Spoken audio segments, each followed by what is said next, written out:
जय हिंद साथियों, चलिए पढ़ते हैं आज ध्वन चैप्टर।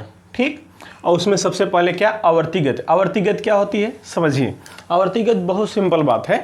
जैसे मान लीजिए ये आप सूर्य है, सन, ठीक है, ये सन है, पृथ्वी क्या कर रही है, इसके चारों ओर चक्कर लगा रही है। ठीक, जैसे यहाँ से पृथ्वी शुरू करती है चक्कर लगाना, ये पृथ्वी है, ये चक्कर इसी रास्ते पर जाएगी। देखो ये अपने कक्षा में जाएगी ना, इसी रास्ते पर ये जाएगी और 365 सही 1/4 दिन में एक चक्कर पूरा कर लेगी। फिर अगली बार मतलब यहीं से फिर शुरू हो गया, फिर 365 सही 1/4 दिन में फिर एक चक्कर पूरा कर लेगी। समझ रहे हैं? तो बताओ फिर अगली बार 365 सही 1/4 दिन में एक चक्कर पूरा कर लेगी। तो निश्चित समय अंतराल है कि नहीं? निश्चित समय अंतराल, समय अंतराल मतलब टाइम इंटरवल निश्चित है। हाँ सर, 365 से 1/4 दिन ही है। और क्या रास्ता फिक्स है?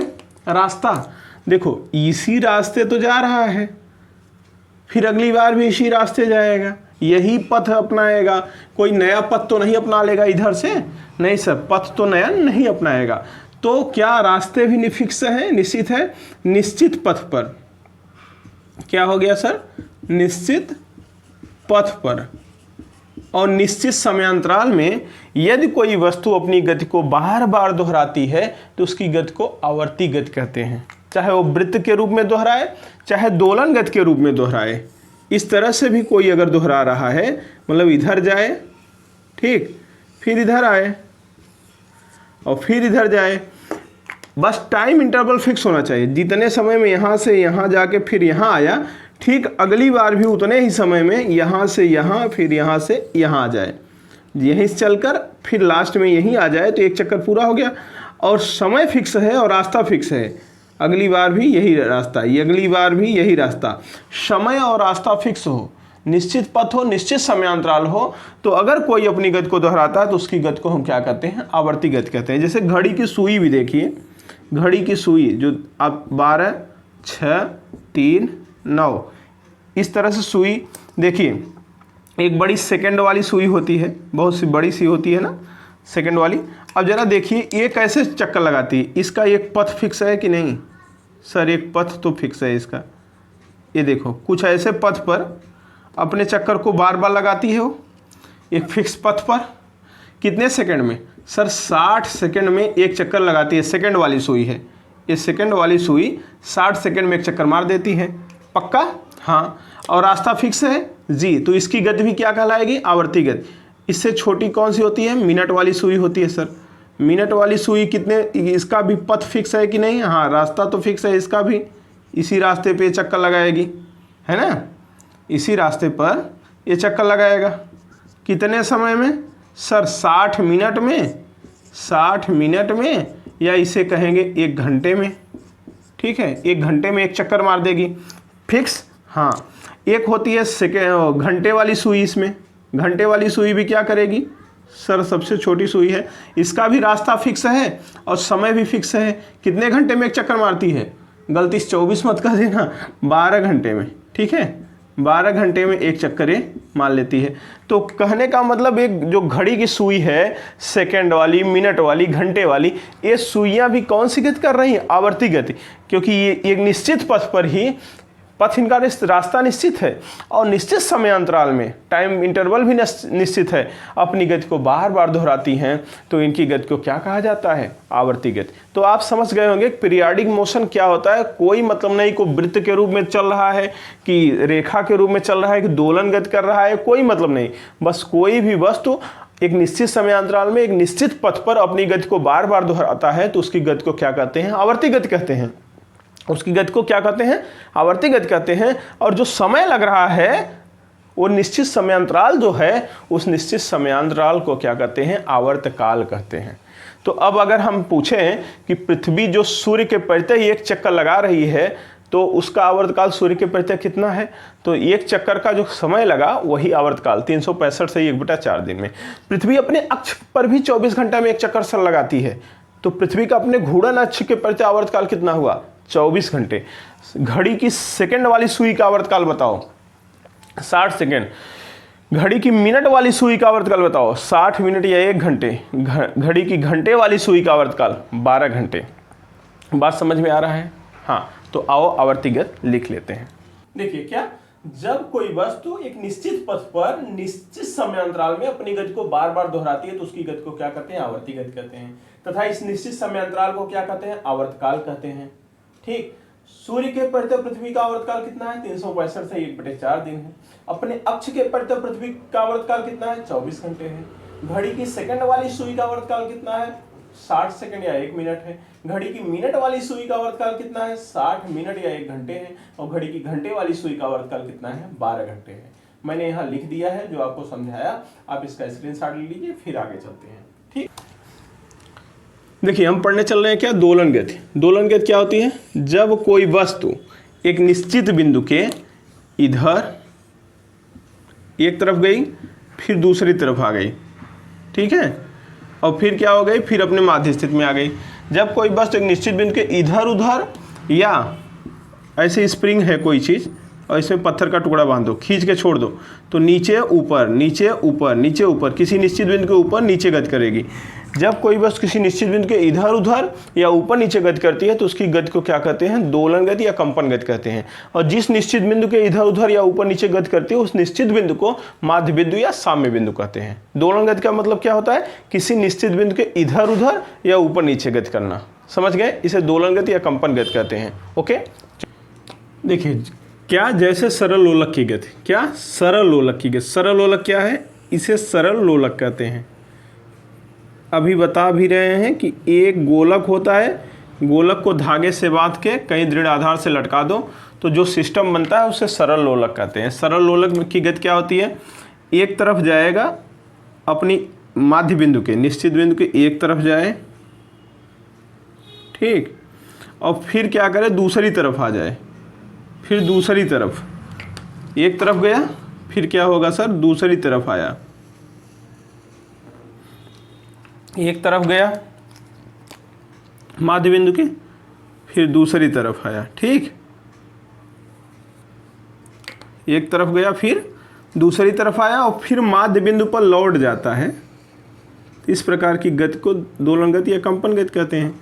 अब देखिए यहाँ एक तरफ गया था, दूसरी तरफ आया और फिर लौट कहाँ गया? माध्य बिंदु पर। तो इस प्रकार की गति क्या है? दोलन गति है। अच्छी बात है, अच्छी बात है सर। अब एक चक्कर या एक दोलन या एक कंपन क्या होता है? माध्य बिंदु की एक ओर गया, फिर दूसरी ओर आया और फिर यहाँ आ गया माध्य बिंदु पर, तब इसे एक दोलन कहते हैं। माध्य बिंदु की एक ओर जाए, दूसरी ओर आया और फिर माध्य बिंदु पर लौट आए तो इसे एक दोलन या एक कंपन या एक चक्कर कहते हैं। एक चक्कर पूरा हो गया, ठीक है। तो अब हमको पढ़ना है क्या? ये तो लिख लिए। माध्य बिंदु क्या होता है समझ गए? जिस बिंदु के इधर उधर गति होती है माध्य बिंदु होता है। आवर्तकाल पढ़ना है। सर आवर्तकाल क्या होता है? बहुत छोटी छोटी बात है, बहुत समझने की बात। डिफिनेशन इसका डायरेक्ट, आवर्तकाल time of period, time of period मतलब सर इसका और कुछ नाम है? हाँ, दोलन काल नाम है, चक्कर काल नाम है, कंपन काल नाम है, आवर्त काल नाम है। हाँ, कुछ नहीं, बहुत सिंपल सी बात है। एक चक्कर या एक दोलन क्या होता है? माध्य बिंदु की एक ओर जाए, फिर दूसरी ओर आए और फिर माध्य बिंदु पर आ जाए तो एक दोलन होता है, एक कंपन होता है, एक चक्कर होता है, एक आवर्त होता है। एक दोलन, एक चक्कर, एक कंपन, एक आवर्त क्या है? कुछ नहीं।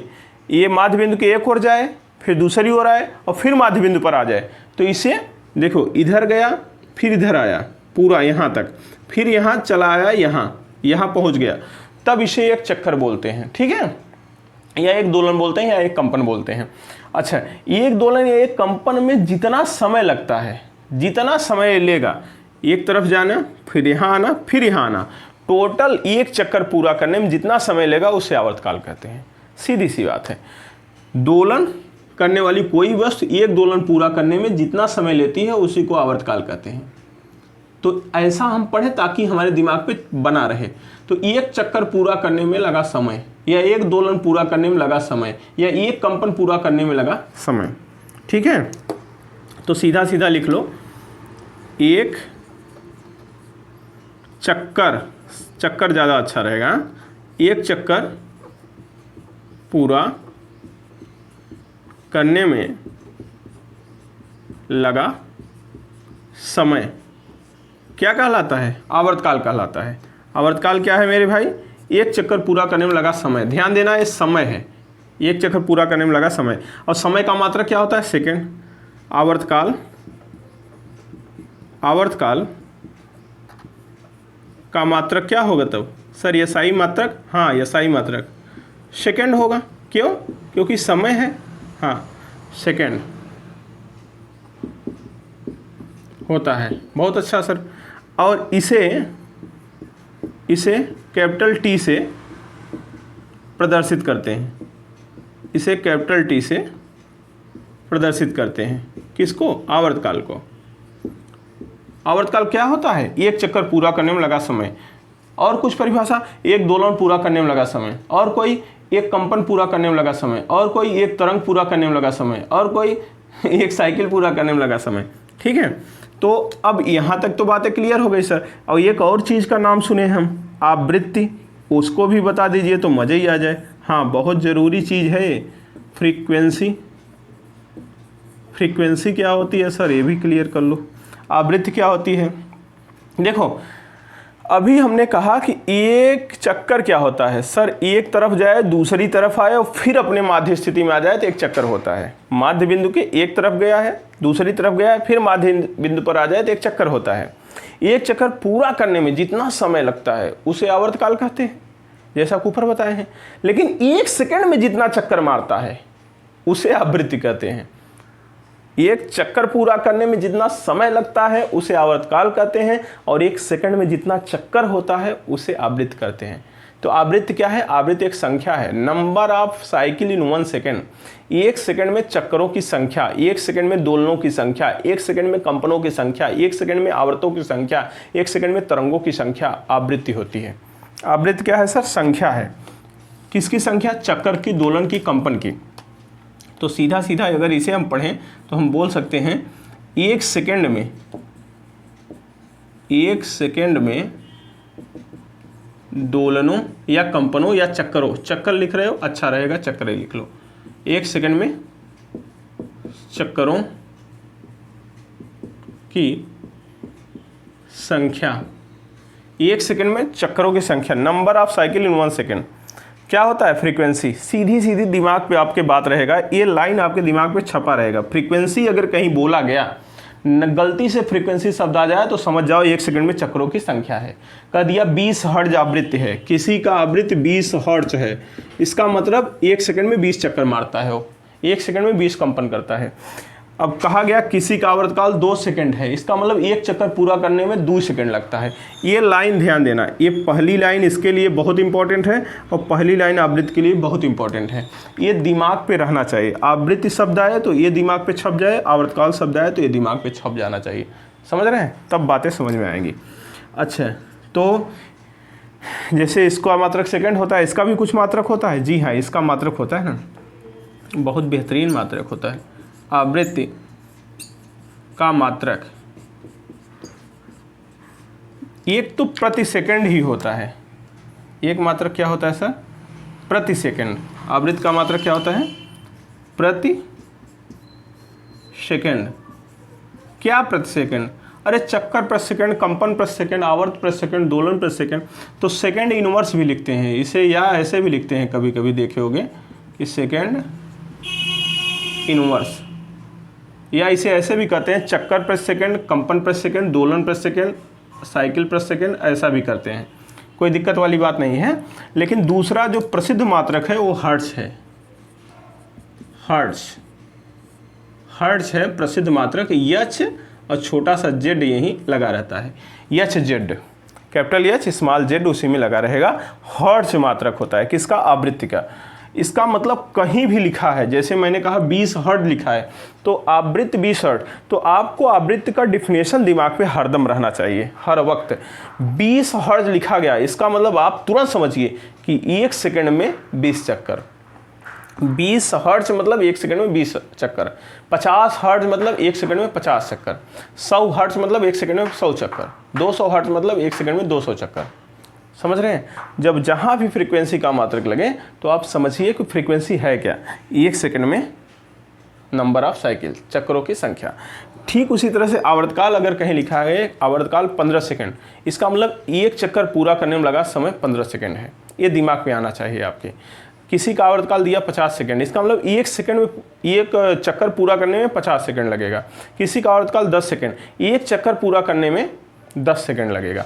इसका मतलब जरूर दिमाग में रहना चाहिए। ठीक, इसे प्रदर्शित किससे करते हैं सर? तो चलिए प्रदर्शित भी कर दें, नीचे दिख रहा होगा शायद। इसे यन या न्यू या यफ से प्रदर्शित करते हैं, प्रदर्शित करते हैं। सर यन माने number of cycle, new Greek अक्षर है, यफ फ्रीक्वेंसी। तो यन से भी किया जाता है, न्यू से भी किया जाता है, यफ से भी किया जाता है। हम लोग यहाँ यन से करेंगे। ठीक है, बना लीजिए, फिर आगे चलते हैं। देखिए आवृत्ति यन तथा आवर्तकाल टी में संबंध, क्या संबंध होता है चलिए समझ लेते हैं। बताइए, एक चक्कर पूरा करने में लगा समय आवर्तकाल होता है, एक चक्कर पूरा करने में लगा समय आवर्तकाल होता है। तो आवर्तकाल को टी से प्रदर्शित करते हैं। इसका साफ मतलब है कि टी सेकंड में कितना चक्कर, टी सेकंड में चक्करों की संख्या कितनी होगी? सर अभी अभी बताते हैं।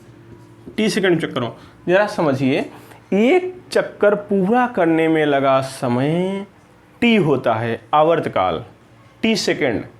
एक चक्कर पूरा करने में लगा समय टी सेकंड, या इसे दूसरे भाषा में बोले तो टी सेकंड में चक्करों की संख्या एक चक्कर पूरा करने में लगा समय टी सेकंड, या टी सेकंड में चक्करों की संख्या एक। बात एक ही है ना? हाँ सर, तो एक चक्कर होगा। इसका मतलब टी सेकंड में कितने चक्कर? एक चक्कर। तो टी का भाग करो तो एक सेकंड में चक्करों की संख्या निकल आएगा। एक सेकंड में चक्करों की संख्या क्या हो जाएगा? 1/t हो जाएगा, 1/t हो जाएगा। बोलो, टी का भाग हो जाएगा ना, एक सेकंड में चक्रों की संख्या 1/t। अब आपको पता है कि सर एक सेकंड में चक्रों की संख्या को तो यन कहते हैं, अभी अभी आपने बताया था, तो हो तो गया। तो यन बराबर 1/t। इसका मतलब आवृत्ति क्या होता है? आवर्तकाल के व्युत्क्रमानुपाती होता है, या ऐसे भी कहते हैं एन टी बराबर 1 भी लिख सकते हैं, एन टी बराबर 1 भी लिख सकते हैं। ठीक है, इससे एक बात स्पष्ट हो गया। इससे क्या स्पष्ट है? आवृत्ति तथा आवर्तकाल में व्युत्क्रमानुपाती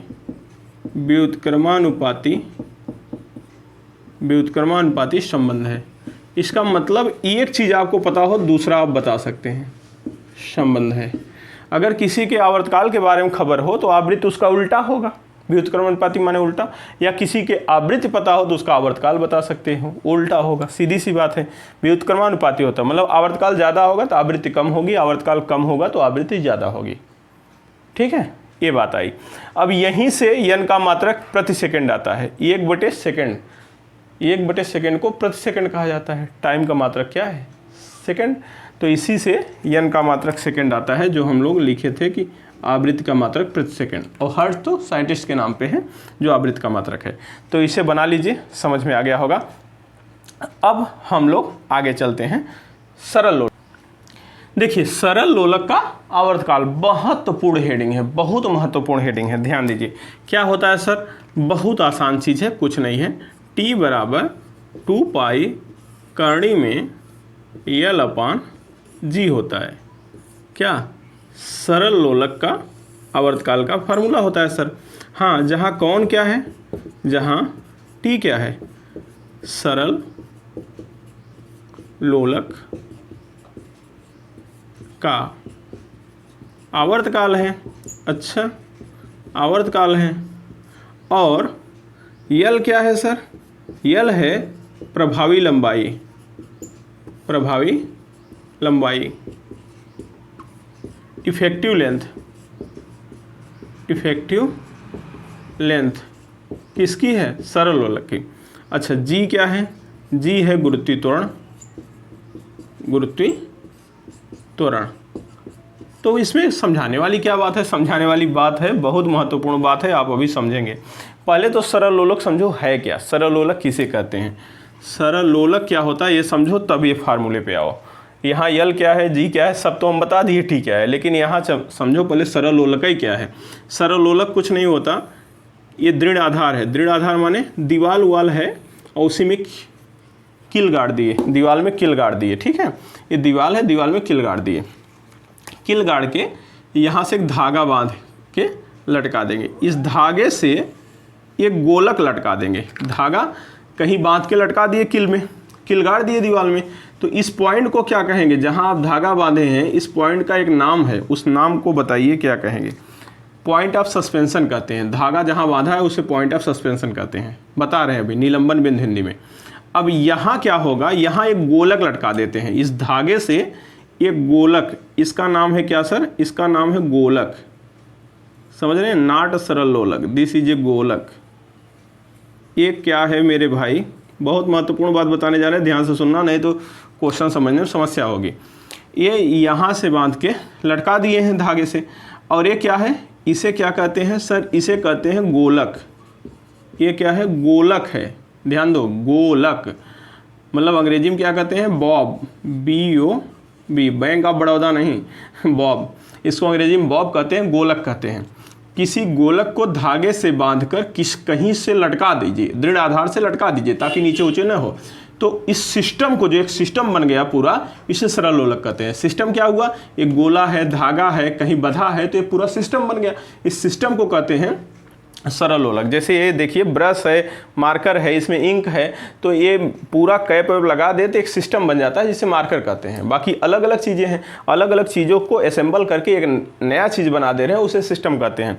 तो एक गोलक अलग चीज़ था, धागा अलग चीज़ था, और दृढ़ आधार में खीला यहाँ अलग चीज़ था। खीले में धागा लटका के इस गोले को वहाँ बांध के लटका दिए, मतलब एक गोला है, गोले में धागा बांधे, ठीक है, और धागे को कहीं दीवाल उवाल में खीला गाड़ के लटका दिए। तो जो एक सिस्टम बन गया आपका लटकता हुआ यह गोलक, इस सिस्टम को ही सरल लोलक कहते हैं, ठीक है। तो ये सिस्टम बन गया आपका सरल लोलक है। अब जहाँ ये बांधे हो इसको क्या कहते हैं, इसका नाम भी बहुत जरूरी है, इसे कहते हैं निलंबन बिंदु। कौन सा बिंदु, निलंबन बिंदु, अंग्रेजी में कहते हैं point of suspension, point of suspension. जहाँ धागा बांध के लटकाया जाता है उसे बोलते हैं निलंबन बिंदु, पॉइंट ऑफ सस्पेंशन। अब मज़ेदार बात यह है कि इसका कुछ मास भी होगा, स्मॉल इसका मास होगा मान लो, लेकिन इस सूत्र में इसका मास कहीं है नहीं। एक बात ध्यान दीजिए, जी है, जी सब जानते हैं। सर यानी प्रभावी लंबाई का है, ये धागे की लंबाई यहाँ से यहाँ तक है, यही तो इम्पॉर्टेंट है, इसीलिए आपको इतना हम समझा रहे हैं, क्योंकि यल प्रभावी लंबाई बोल रहा है, धागे की लंबाई केवल नहीं है। प्रभावी लंबाई क्या होती है, ये देखो इसका सेंटर दिख रहा है गोले का, तो गोलक के सेंटर से, गोलक के सेंटर से, गोलक के सेंटर से निलंबन बिंदु तक की दूरी ये होती है यल। अब बात समझने का प्रयास करना, गोलक के सेंटर से, गोलक के सेंटर से निलंबन बिंदु तक की दूरी होता है यल। तो यल क्या है, क्लियर हुआ कुछ सर, एकदम क्लियर हो गया। यल है गोलक के केंद्र से निलंबन बिंदु तक की लंबाई या दूरी, लंबाई या दूरी, ठीक है। और इसी को कहते क्या हैं, प्रभावी लंबाई, इसी को कहते हैं आप प्रभावी लंबाई। प्रभावी लंबाई मतलब केवल धागे की लंबाई नहीं है मेरे मित्र, ये गोलक के केंद्र से नापी जाएगी। इसका मतलब अगर ध्यान दोगे तो इसका मतलब इसमें रेडियस आ जाएगा गोलक का, गोलक का रेडियस भी इसमें जुड़ जाएगा। धागे की लंबाई यहीं तक है, लेकिन ये रेडियस भी काम करेगा, अर्थात सेंटर बड़ी भूमिका में है। यहाँ ये जो सेंटर है गोले का, ये सेंटर बड़ी भूमिका में है। गोलक का सेंटर बदलेगा, अगर सेंटर कम हो गया, नीचे चला गया तो यल बढ़ जाएगा, सेंटर ऊपर आ गया तो यल घट जाएगा। केंद्र बहुत महत्वपूर्ण बात है, ठीक है। तो गोलक के केंद्र से निलंबन बिंदु तक की लंबाई होता है, प्रभावी लंबाई कहते हैं। बाकी जी तो आप जानते हैं, टी को कोई दिक्कत नहीं है। अब इस पे आते हैं, क्या होता है सरल लोलक, समझ में आ गया। हाँ, अब इसमें आते हैं महत्वपूर्ण बात हैशटैग में लिख रहे हैं कि जो सरल लोलक का आवर्तकाल है, क्या गोलक के इस गोलक, इसे क्या कहते हैं, गोलक, लोलक नहीं बोल रहे हैं, गोलक, गोलक के द्रव्यमान पर निर्भर करेगा। देखो मास का है कहीं सिंबल, नहीं सर। तो सरल लोलक का आवर्तकाल, सरल लोलक का आवर्तकाल, आवर्तकाल IRT पॉलिटेक्निक दोनों के लिए बहुत महत्वपूर्ण टॉपिक है ये। आवर्तकाल, सरल लोलक आवर्तकाल, कामा गोलक के द्रव्यमान स्मॉल पर निर्भर नहीं करता, पर निर्भर नहीं करता। मतलब सर, मतलब ये है कि आप 5 किलो का किए हैं कि 5 ग्राम का किए हैं, कोई दिक्कत नहीं। 5 किलो का गोला है कि 5 ग्राम का है, कोई दिक्कत नहीं। IRT ने सवाल पूछा कि एक ठोस गोला है और उसी आयतन का, उसी आकार का, उसी धातु का एक खोखला गोला है। एक ठोस है, एक खोखला, तो ठोस वाले का तो मास ज़्यादा होगा। IRT पूछा था सवाल कि एक ठोस गोला है और उसी आकार का, उसी आयतन का, सेम चीज़ का एक खोखला गोला है, मास किसका ज़्यादा होगा, ठोस का ज़्यादा होगा। पूछा था किसका आवर्तकाल अधिक होगा, आप बताइए किसका आवर्तकाल अधिक होगा। दोनों का समान होगा। और ऑप्शन क्या दे रहा था, ठोस गोले का अधिक होगा, कि दूसरा ऑप्शन दिया खोखले गोले का अधिक होगा, तीसरा दिया दोनों का समान होगा, चौथा दिया कुछ भी हो सकता है। तो क्या हो सकता है, दोनों का आवर्तकाल समान होगा। आवृत्ति क्या होगी, वो भी समान होगी, क्योंकि आवर्तकाल समान होगा तो आवृत्ति भी समान होगी। क्यों, क्योंकि मास पे निर्भर ही नहीं करता। लोलक का आवर्तकाल क्या होता है, मास पर निर्भर नहीं करता, तो गोलक के मास पर निर्भर नहीं करता। तो मास ठोस है, खोखला है, साइज सेम है, सब कुछ सेंटर सेम है, तो मास पे डिपेंड नहीं करेगा, सेंटर सेम होना चाहिए। खोखला भी है, ठोस भी है, तो सेंटर तो सेम आएगा। बात समझिए। अब एग्जाम्पल के रूप में अगर हम आपको यहाँ समझाएं तो आप समझ सकते हैं अच्छे से इसको। ये देखिए, एक ठोस गोला, मान लो ठोस क्या है, इसमें पानी उनी भर देंगे हम। ये भी खोखला गोला है, सेम आकार का सब बनाएंगे, सबका आकार आप सेम समझिएगा। अब थोड़ा बहुत गड़बड़ हो जाए तब भी आकार आप सेम समझिएगा, ठीक है। आकार सेम ही समझिए, अलग नहीं है, ध्यान देना। 3 गोला हम बना के आपको समझाने जा रहे हैं। बात समझिए, तीनों का आकार सेम है। क्या सेम है सर, आकार सेम है, आकार सेम है, तीनों का आकार सेम है, तीनों का आकार सेम है। ये इसमें क्या है, पूरा लिक्विड भर दिए हम, लिक्विड भर दिए, ठीक है। और यहाँ छेद कर दिए हैं। जब छेद कर दिए हैं तो आप समझिए बात को, ये लिक्विड तो नीचे चला गया होगा, लिक्विड नीचे चला गया होगा ना, खाली हो गया होगा, हाँ सर। और यहाँ भी छेद है तो यहाँ तो लिक्विड पूरा नीचे चला गया, पूरा खाली हो गया। यहाँ क्या है, पूरा भरा है, यहाँ देखो लिक्विड थोड़ा सा भरा है, और यहाँ पूरा खाली हो गया। तो अब बताइए तीनों के आवर्तकाल के बारे में आप बताइए। द्रव्यमान यहाँ सबसे ज़्यादा है, उससे कम यहाँ है, सबसे कम यहाँ है। द्रव्यमान अगर बात करें तो यहाँ भरा हुआ है, यहाँ आधे से भी कम है, और यहाँ एकदम खाली है, तो इसका मास सबसे कम होगा। लेकिन मास पर डिपेंड ही नहीं करता आवर्तकाल। बात समझिए, ये सेंटर जरा समझिएगा बात। यहाँ सेंटर क्या होगा पता है, इस सेंटर ये होगा, तो सर यल जो होगा वो सेंटर तक की दूरी आएगा जी। लेकिन आप यहाँ बताइए सेंटर यहाँ कहाँ हो गया होगा, जिधर द्रव्यमान ज़्यादा होता है सेंटर उधर ही चला जाता है, इतना आपको पता ही होगा। द्रव्यमान किधर ज़्यादा हो जाएगा, ऊपर खाली हो गया, नीचे ज़्यादा हो गया तो सेंटर नीचे भाग जाएगा। द्रव क्या हो गया, नीचे पहुँच गया तो सेंटर यहाँ पहुँच गया होगा, सेंटर नीचे चला जाएगा। जिधर द्रव्यमान ज़्यादा सेंटर उधर ज़्यादा, जिधर द्रव्यमान ज़्यादा सेंटर उधर। तो बताओ ये यल डैश हो जाएगा कि नहीं सर, पक्का। और यल डैश आपका यल से बड़ा हो जाएगा, देख लो, यल डैश तो यल से बड़ा हो जाएगा जी। अब होता क्या है, यहाँ देखो ये तो खाली है सर, ये तो खाली है, हाँ खाली है। जब भरा होगा तब भी सेंटर बीच में होगा, खाली होगा तब भी सेंटर बीच में होगा। खाली का भी सेंटर बीच में होता है, भरे का भी सेंटर बीच में होगा, हाँ सर। तो ये बताइए इसका तो यल ही रहेगा लंबाई, बताओ लंबाई तो उतना ही रहेगा, प्रभावी लंबाई सेंटर से ही तो नापते हैं, सेंटर से निलंबन बिंदु। प्रॉब्लम यहाँ देखो, इसका भी आवर्तकाल टी होगा, इसके लिए भी आवर्तकाल क्या होगा, टी होगा, इसके लिए भी आवर्तकाल टी होगा, लेकिन इसके लिए आवर्तकाल टी डैश होगा जो टी से ज़्यादा होगा, टी डैश टी से ज़्यादा होगा। क्यों ज़्यादा होगा, क्यों ज़्यादा होगा, दिख रहा होगा, शायद नहीं दिख रहा है तो आप बस ऊपर वाला यहाँ से ही समझिए। टी डैश टी से ज़्यादा क्यों होगा, क्योंकि लेंथ ज़्यादा हो गई और टी क्या है, लेंथ के प्रोपोर्शनल है। अगर यल ज़्यादा बढ़ जाएगा तो टी बढ़ जाएगा। इसका मतलब है सेंटर बदलने के कारण, सेंटर बदलने के कारण यल बदल जाता है, जिसके कारण आपका आवर्तकाल बदल रहा है। द्रव्यमान के कारण आवर्तकाल नहीं बदल रहा है, द्रव्यमान के कारण बदल रहा होता तो ये भरा हुआ है, ये ज़्यादा द्रव्यमान का है, खाली हो गया पूरा, ये कम द्रव्यमान का हो गया, तो इसका भी आवर्तकाल चेंज होता, जबकि इसका पहले वाले का और अंतिम तीसरे वाले का आवर्तकाल सेम होगा। क्यों, क्योंकि खाली है फिर भी सेंटर से यल नहीं बदला, खाली है फिर भी सेंटर से यल नहीं बदला, जबकि आधा भरा होता या आधे से कम भरा है तो सेंटर बदल जाने के कारण, सेंटर बदल जाने के कारण यल बदल जाएगा और यल बदल जाने के कारण टी बदल जाएगा। मतलब द्रव्यमान के कारण नहीं बदला है, यल बदल जाने के कारण बदला है। समझ गए होंगे, द्रव्यमान का कोई फर्क नहीं पड़ता, ठीक है। हाँ, तो जैसे आप झूला झूल रहे हैं, आपका दोस्त भी आके बैठ गया तो आवर्तकाल बढ़ जाएगा घट जाएगा, क्या होगा, कोई फर्क नहीं पड़ेगा आवर्तकाल पर। क्यों, अगर समान द्रव्यमान है तो सेंटर नहीं बदलना चाहिए, बस कुछ भी बैठा दो सेंटर नहीं बदलना चाहिए। सर हाथी बैठा दें, अरे भाई सेंटर बदल जाएगा, मास जिसका ज़्यादा होगा उधर ही चला जाएगा सेंटर। अगर सेंटर बदल गया तब आवर्तकाल बदलेगा, अगर सेंटर नहीं बदलेगा, दुनिया में कोई चीज़ बैठा दो आवर्तकाल नहीं बदलेगा। अर्थात मास पे डिपेंड नहीं करता गोलक के, आवर्तकाल गोलक के द्रव्यमान पर निर्भर नहीं करता, लेकिन सेंटर पे निर्भर करता है, क्योंकि सेंटर से क्या नापी जाती है, यल।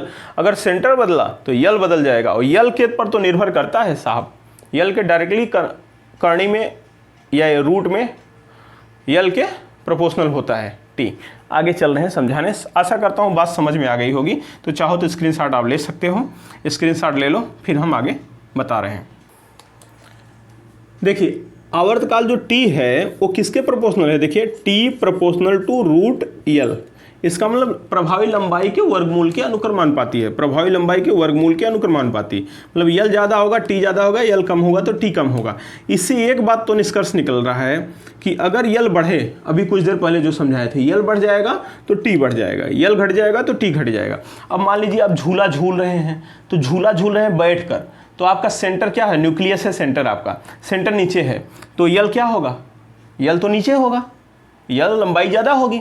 लेकिन झूला झूलते झूलते खड़े हो जाइए आप, जब खड़े हो जाएंगे तो सेंटर ऊपर आ गया, यल का मान कम हो जाएगा कि नहीं।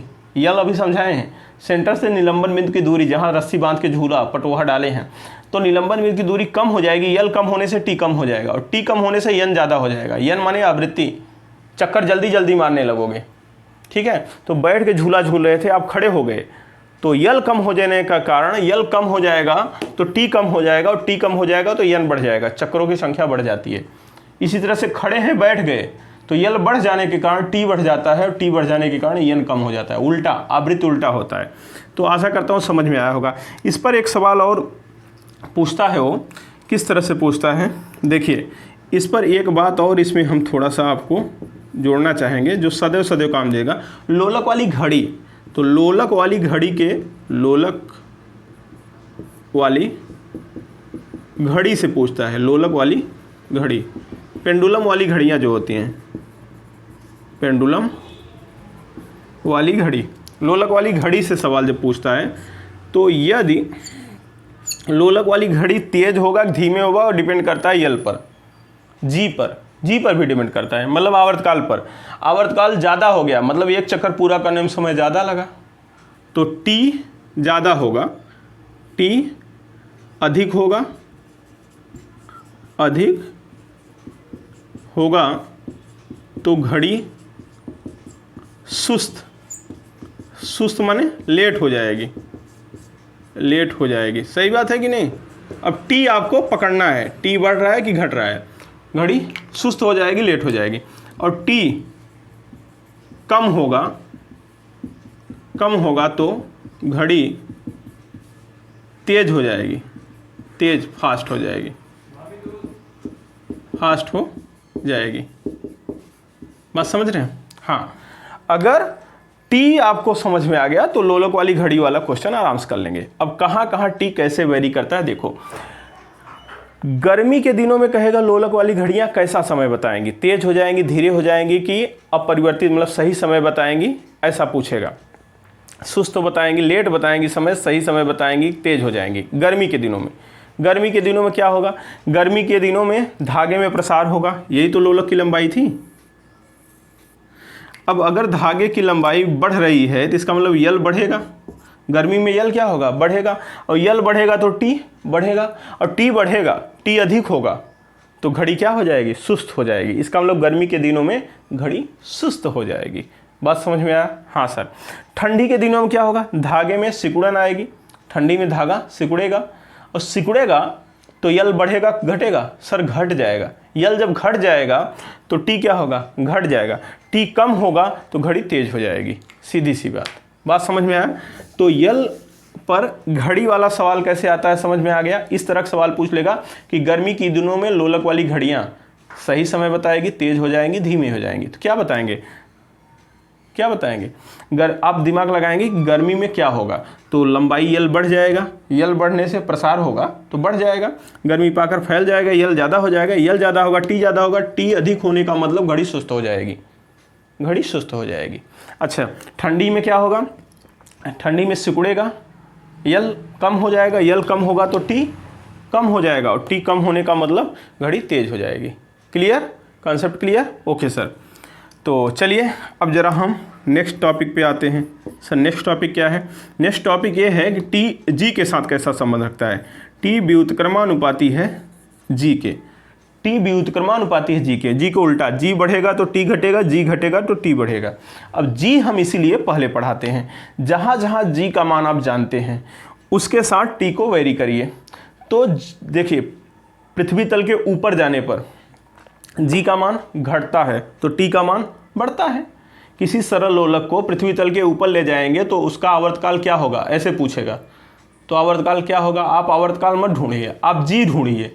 जी क्या होगा, सर ऊपर जाने पर जी घटता है, जी घटता है तो टी बढ़ता है, इसका मतलब आवर्तकाल बढ़ जाएगा। किसी लोलक, सरल लोलक को नीचे ले जाने, पृथ्वी तल से नीचे ले जाने पर क्या होगा, जी घटता है तो टी बढ़ जाएगा, सीधी सी बात है। भूमध्य रेखा से विषुवत रेखा की, भूमध्य रेखा से ध्रुवों की ओर जाने पर क्या होगा आवर्तकाल, आवर्तकाल पूछे या आवृत्ति पूछे, अगर आवर्तकाल पूछ रहा है तो आवर्तकाल बता देंगे, आवृत्ति इसका उल्टा होगा। अच्छा, सवाल सुनते रहिए और आप कॉन्सेप्ट समझते रहिए। भूमध्य रेखा से ध्रुवों की ओर जाने पर जी क्या होता है, जी बढ़ता है, जी बढ़ता है तो टी घटेगा, काम खत्म।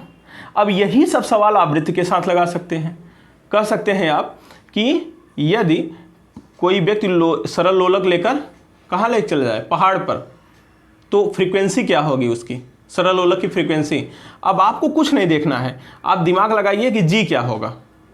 ऊपर जाने पर सर जी घटेगा, जी घटेगा तो टी बढ़ेगा, और टी बढ़ेगा तो आवृत्ति उल्टा है, आवृत्ति घटेगी। सर अगर ये सब बातें समझ में आ गई तो हर क्वेश्चन कर लोगे, नहीं रटो फिर कहानी बेकार है। नीचे जाने पर क्या होगा, सर जी घटेगा, जी घटेगा इसका मतलब टी बढ़ेगा, और टी बढ़ेगा इसका मतलब आवृत्ति घटेगी। मैं ये डायरेक्ट भी बता सकता था कि आवृत्ति के प्रोपोर्शनल है जी, और आवर्तकाल की व्युत्क्रमानुपाती है, लेकिन फालतू बात 10 चीज़ें नहीं पढ़ेंगे। ये एक चीज़ पढ़ लिए, कॉन्सेप्ट क्लियर है, साइंस पढ़ रहे हैं, कोई आर्ट का सब्जेक्ट नहीं पढ़ रहे हैं कि हर चीज़ रटेंगे, नहीं। इसके साथ इसका रिलेशन जान गए, इसके पहले टी का रिलेशन हम एन के साथ जानते हैं, उल्टा होता है आवृत्ति का, तो क्या दिक्कत है, हम टी जान जाएंगे तो आवृत्ति जान जाएंगे। दोनों पढ़ोगे तो कन्फ्यूजन होगा, केवल टी पढ़ो, आवृत्ति उल्टा होगा। अगर क्वेश्चन में आवृत्ति पूछ लिया तो उसका टी का उल्टा होगा, काम खत्म। आशा करता हूँ समझ में आया होगा। अब मज़ेदार बात, जो जहाँ जी 0 हो जाएगा पृथ्वी के सेंटर पे, वहाँ टी अनंत हो जाएगा। जहाँ जी का वैल्यू 0, कहाँ, पृथ्वी के केंद्र पर, जैसे पृथ्वी के केंद्र पर, सेंटर ऑफ अर्थ पर, तो वहाँ टी बराबर क्या हो जाएगा, सर टी बराबर अनंत। मतलब एक चक्कर पूरा करने में अनंत समय लगेगा। इसका मतलब चक्कर बंद, मतलब दोलन बंद, कंपन बंद, इधर उधर जो कर रहा है बंद। अगर लोलक वाली घड़ी लिए हो तो घड़ी बंद, इसका मतलब घड़ी बंद हो जाएगी। अब घड़ी वाले पे यही सवाल लगा के देख लो, घड़ी वाले सवाल लगाओ। यदि लोलक वाली घड़ी को पहाड़ पे लेकर चले जाएं तो सही समय बताएगी कि घड़ी तेज हो जाएगी कि घड़ी धीरे हो जाएगी। आराम से बता सकते हो। सर हमको तो अभी कुछ नहीं पता, जी क्या होगा, ऊपर जाने पर जी क्या होगा? जी सर घटेगा, जी घटेगा तो टी बढ़ेगा, और टी अधिक होगा तो घड़ी सुस्त हो जाएगी। इसका मतलब ऊपर ले जाओगे तो घड़ी लेट समय बताएगी। काम खत्म। सर पृथ्वी तल के नीचे ले जाने पर लोलक वाली घड़ी कैसा बताएगी? सर नीचे जाने पर लोलक वाली घड़ी बताएगी, पहले जी बताओ क्या होगा? सर जी घटेगा, जी घटेगा तो टी बढ़ेगा, और टी बढ़ेगा इसका मतलब घड़ी सुस्त हो जाएगी। भूमध्य रेखा से ध्रुवों की ओर जाने पर क्या होगा? लोलक वाली घड़ी लेकर भूमध्य रेखा से ध्रुवों की ओर जा रहा है कोई चंगू नामक व्यक्ति, तो घड़ी क्या बताएगी? सही समय बताएगी, देर हो जाएगी, तेज हो जाएगी, क्या बताएगी? ऐसे क्वेश्चन आएंगे सिंपल। आप जी पकड़िए, जी क्या होगा? सर जी तो बढ़ेगा, भूमध्य रेखा से ध्रुवों की ओर जाने पर जी बढ़ता है, और जब जी बढ़ेगा तो टी क्या होगा? घटेगा, और टी घटेगा तो क्या हो जाएगा? घड़ी तेज हो जाएगी। बातें समझ में आ रही हैं? आराम से सवाल कर ले रहे हो, बड़े प्यार से हो जा रहा है सब। सर पृथ्वी के केंद्र पर लोलक वाली घड़ी लेकर चले जाएं तब घड़ी बंद हो जाएगी। क्यों? क्योंकि जी जीरो होने पर टी अनंत। लिफ्ट में लेकर बैठे हैं, लिफ्ट की रस्सी टूट गई, उसके अंदर जी जीरो हो जाएगा, और जी जीरो होने का मतलब टी अनंत। एस्ट्रोनॉम देखे होंगे, जो लोग जाते हैं अंतरिक्ष में तो वो लोलक वाली घड़ी लेकर नहीं जाते। पूछता है कि अंतरिक्ष यात्री लोलक वाली घड़ियाँ क्यों नहीं यूज करते, क्यों नहीं ले जाते? तो लोलक वाली घड़ी क्या करेंगे? अंतरिक्ष यान जिसमें बैठे हैं उसमें जी का वैल्यू जीरो, अंतरिक्ष में भी जाएंगे तो जी का वैल्यू जीरो। देखते होगे कभी पानी पीते हैं तो ऐसे टहलता रहता है, क्योंकि जी नहीं काम कर रहा है। जी जीरो होने पर टी अनंत, और टी अनंत घड़ी बंद, तो बंद घड़ी लेकर क्या करेगा अंतरिक्ष में जाकर? बात समझ गए? तो ये सब बातें अगर आप समझ गए तो सरल लोलक वाली कहानी यहाँ तक हो गई है। अभी हम आगे फार्मूला बना के और सेकंड लोलक की बात बताएंगे। तो जितनी बातें बताए हैं इसको अपना नोट्स बना लीजिएगा, आवाज़ मतलब रोक के थोड़ा वीडियो आराम से जितना समझाएं वो बना लीजिएगा। इसी तरह का क्वेश्चन यहाँ से आता है। तो चलें आगे। देखिए सेकंड पेंडुलम क्या होता है? सेकंड पेंडुलम हेडिंग है। सेकंड पेंडुलम क्या होता है? ऐसा सरल लोलक जिसका आवर्तकाल 2 सेकंड होता है उसे सेकंड पेंडुलम कहते हैं। सीधी सी बात, ऐसा सरल लोलक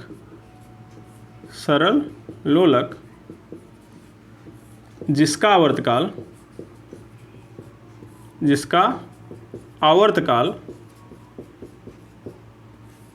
2 सेकंड होता है, 2 सेकंड होता है, उसे क्या कहते हैं? सेकंड लोलक कहते हैं। मतलब सेकंड लोलक का आवर्तकाल पूछेगा कितना होता है? सर 2 सेकंड होता है। सेकंड लोलक का आवर्तकाल 2 सेकंड, उसे सेकंड लोलक कहते हैं। मतलब एक चक्कर पूरा करने में 2 सेकंड लगेगा। आवर्तकाल बोले तो एक चक्कर पूरा करने में 2 सेकंड। तो ऐसा सरल लोलक जिसका आवर्तकाल 2 सेकंड होता है उसे सेकंड लोलक कहते हैं। सेकंड लोलक की लंबाई क्या होती है? ये भी सवाल पॉलिटेक्निक पूछा है। सेकंड लोलक की लंबाई माने वही प्रभावी लंबाई, स्मॉल एल क्या है? सेकंड लोलक की लंबाई क्या है सर? तो लंबाई निकाल लो। फार्मूला क्या है? फार्मूला है टी बराबर 2 पाई करणी में यल अपान जी होता है। स्क्वायरिंग बोथ साइड, दोनों तरफ स्क्वायर कर दो। टी स्क्वायर बराबर 4 पाई स्क्वायर यल अपान जी हो जाएगा। दोनों तरफ स्क्वायर करेंगे तो यल का मान क्या हो जाएगा? यल बराबर G T square upon 4 pi square हो जाएगा कि नहीं? देख लो। अब वैल्यू रख दो। जी का वैल्यू सर 9.8 इंटू टी का वैल्यू रखो 2, क्योंकि सेकंड लोलक के लिए क्या है? सेकंड लोलक के लिए आवर्तकाल 2 सेकंड है, तो 2 का स्क्वायर अपान 4 इंटू पाई का मान 3.14 का होल स्क्वायर। यहाँ लिख देंगे टी बराबर 2 सेकंड। क्यों? सेकंड लोलक के लिए। सेकंड लोलक के लिए, सेकंड लोलक के लिए क्या होता है? टी बराबर 2 सेकंड होता है, तो हम रख दिए हैं। तो इसको ये इससे कट जाएगा। हाँ सर कट जाएगा। तो 9.8 आया अपान 3.14 का गुणा करोगे 9.86 आएगा। ठीक, अब इसको करो भाग, आप खुद भाग करिएगा। 0.9949 के आसपास शायद आता है। ठीक है, तो इतना क्या मीटर, जो लगभग कितना है सर? 1 मीटर है।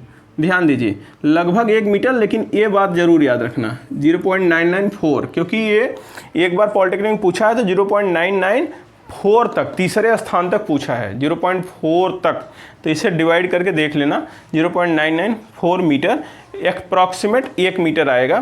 तो 1 मीटर, 2 मीटर, 3 मीटर, 4 मीटर ऐसे विकल्प हो, सीधा सीधा 1 मीटर मार देंगे। लेकिन विकल्प में 0.995 या 994 रहे, एक ही विकल्प देगा, 5 या 5 के आसपास है, 5 भी लिख सकता है, हाँ, या 0.998, तो 8 तो नहीं रहेगा, 4 या 5 में से एक रहेगा, ठीक है, 5 रहे तो 5 ज़्यादा सही है, क्योंकि 9 हटाओगे 5 हो जाएगा, ठीक है। तो एग्जैक्ट वैल्यू ये है। तो लेंथ क्या होती है सर, सेकंड लोलक की, ये भी क्लियर हो गया। हाँ सर, सेकंड लोलक की लंबाई क्लियर हो गई, लगभग 1 मीटर होती है। तो इसको बना लो, आवर्तकाल क्या 2 सेकंड, आवर्तकाल 2 सेकंड, और लंबाई क्या, सेकंड लोलक की 2 बातें। आवर्तकाल क्या होता है सर, 2 सेकंड होता है, ये बात याद रखेंगे। और लोलक की लंबाई क्या होती है सर, यल बराबर इसमें होता है, ये टी बराबर था, यल बराबर होता है 0.995 के आसपास है, 49 मीटर, या लगभग 1 मीटर लिख सकते हो, ठीक है। तो बना लो इसे, फिर हम लोग आगे पढ़ते हैं। देखिए, ये जो 3 सवाल हैं, इन्हें अब सॉल्व करना है। किस तरह सॉल्व करना है, इसे चले हम बताते हैं। अभी सरल लोलक या सेकंड लोलक दोनों बातें हैं। सरल लोलक या सेकंड लोलक को दूसरे ग्रह पर या स्थान पर, ग्रह पर ले जाने पर आवर्तकाल कैसे आप निकालोगे, कैसे निकालोगे? तो हम लोग सीधा सीधा जानते हैं कि टी क्या है, व्युत्क्रमानुपाती रूट जी है।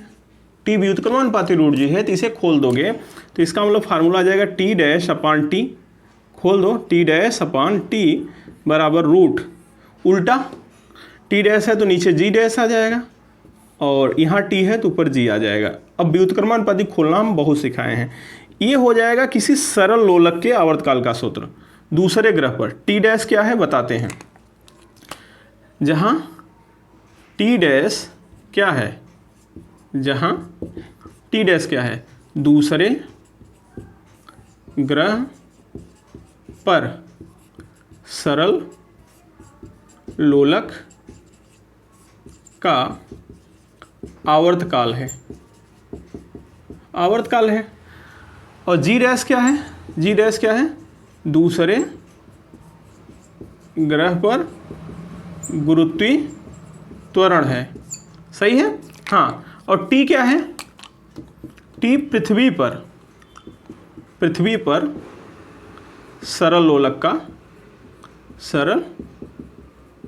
लोलक का आवर्तकाल है, आवर्तकाल है। और जी क्या है, पृथ्वी पर गुरुत्वीय त्वरण है, पृथ्वी पर गुरुत्वीय त्वरण है। अब मजा वाली बातें हैं, एक सरल लोलक के लिए बताया हो सर। सेकंड लोलक के लिए क्या हो जाएगा, बस सेकंड लोलक के लिए यही फार्मूला सेम बात रहेगा। टी क्या हो जाएगा, पृथ्वी पर सेकंड लोलक का आवर्तकाल क्या होता है 2 सेकंड, तो टी के स्थान पे 2 सेकंड लिख देंगे। तो सेकंड लोलक के लिए, सेकंड लोलक के लिए सेम फार्मूला टी डैश बराबर, अब 2 का तिर्यक गुणा कर देंगे, यहाँ 2 रखोगे तिर्यक गुणा, 2 गुणे करणी में जी अपान जी डैश हो जाएगा। बोलो, बस बातें सेम रहेंगी। क्या है, टी डैश क्या है, अब यहाँ जहाँ सरल लोलक लिखे थे वो सेकंड लोलक हो जाएगा। जहाँ टी डैश क्या है, दूसरे ग्रह पर सेकंड लोलक का आवर्तकाल, सेकंड लोलक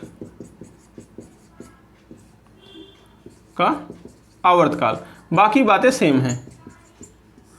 मतलब जी डैश क्या है, दूसरे ग्रह पर सेकंड लोलक, दूसरे ग्रह का गुरुत्वीय त्वरण है, बाकी सेम है। टी क्या है, टी क्या रहेगा, टी है ये नहीं, 2 रख दिए उसके स्थान पे, क्योंकि टी पृथ्वी पर सेकंड लोलक के लिए 2 सेकंड। बस सरल लोलक सेकंड लोलक में अंतर कितना है, सरल लोलक में जो पृथ्वी पर टी है वो देगा, और सेकंड लोलक में पृथ्वी पर टी नहीं देगा। 2 सेकंड आपको पता होना चाहिए। सेकंड लोलक बोल दिया तो इसका मतलब यहाँ 2 रखोगे, तिर्यक गुणा करोगे, एक फार्मूला आ जाएगा। तो इस फार्मूले को बनाओ, फिर हम लोग सवाल इसी के माध्यम से करते हैं। देखिए क्वेश्चन नंबर 1 क्या कर रहा है, किसी सरल लोलक का पृथ्वी पर आवर्तकाल दिया है। पृथ्वी पर आवर्तकाल कितना दिया है, 4 सेकंड दिया है सर। पृथ्वी पर आवर्तकाल t बराबर 4 सेकंड। जब इसे ऐसे ग्रह पे ले जाते हैं जिसका गुरुत्वीय त्वरण पृथ्वी के गुरुत्वीय त्वरण का 4 गुना है, मतलब g डैश बराबर 4g। 4g के g क्या है, पृथ्वी पर गुरुत्वीय त्वरण, g डैश क्या है, दूसरे ग्रह पर गुरुत्वीय त्वरण, ये दिया है। तो उस ग्रह पर आवर्तकाल सरल लोलक का पूछ रहा है, इसका मतलब sir t dash question mark.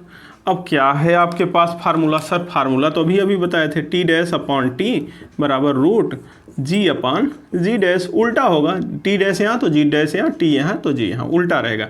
Value रख दो, टी डैश पूछा है, टी का वैल्यू दिया है सर 4 सेकंड, बराबर जी नहीं पता, कोई बात नहीं, ज़रूरत नहीं है। जी डैश क्या है, 4g है सर, 4g, तो तिरिया गुणा हो गया, ये सॉरी कट गया, और कट गया तो 1/4 का बाहर आएगा, 1/2 हो गया, और तिरिया के गुणा कर दो, तो टी डैश बराबर 4 सेकेंड अपॉन 2 बराबर क्या आ गया सर, 2 सेकेंड आ गया। इसका मतलब इस सरल लोलक को दूसरे ग्रह, जिस ग्रह की बात कर रहा है उस पर आवर्तकाल 2 सेकेंड होगा। बातें समझ में आ गई? हाँ सर आ गई होंगी। दूसरा सवाल भी देख लो। दूसरा सवाल क्या है, दूसरा सवाल सर सेकंड लोलक किससे संबंधित है, आओ इसे लगाओ फिर दूसरा सवाल देखते हैं। क्वेश्चन नंबर 2 देखिए क्या कर रहा है सर, सेकंड लोलक। तो सेकंड लोलक का फार्मूला t बराबर 2 इंटू रूट जी अपॉन जी डैश। फार्मूला तो हमको पता है सर, फार्मूला पता है तो डायरेक्ट वैल्यू लिखना शुरू करो।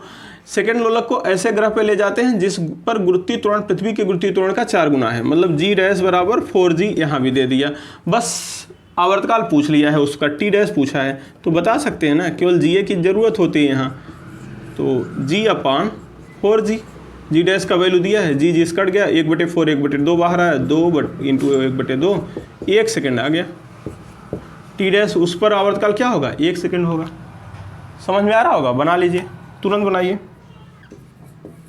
क्वेश्चन नंबर 3 देखिए, चंद्रमा पर सेकंड लोलक का आवर्तकाल क्या होगा, जबकि चंद्रमा पर जी डैश बराबर 1/6g। तो जी डैश तो मिल गया 1/6g, या g/6 ऐसे भी कर सकते हो, g/6 है। हाँ तो टी डैश आराम से मून पर चंद्रमा बता सकते हो, क्या g अपॉन जी डैश होता है फार्मूला। तो फिर 2 इंटू क्या हो जाएगा, g रहने दो, और जी डैश के वैल्यू क्या है सर, g/6 है, तो 6 ऊपर चला जाएगा, जी कट जाएगा, 2 इंटू रूट 6 आ गया। अब रूट 6 का वैल्यू जरा रखो, रूट 6 का वैल्यू 2 इंटू इसका वैल्यू क्या होगा 2.44, हल कर लेना। तो इसे हल करोगे 4.88 सेकेंड आएगा, और 8 को हटाओ तो ऐसे आ जाएगा 4.9 सेकेंड। ये अगले 8 को हटाओगे तो 1 जुड़ जाएगा, 4.9 सेकेंड, यही आंसर है। तो चंद्रमा पर सेकंड लोलक का आवर्तकाल कितना होता है, 4.9 सेकेंड। तो आशा करता हूँ आराम से लगा लेंगे आप, ठीक। तो चलो अब पढ़ते हैं तरंग।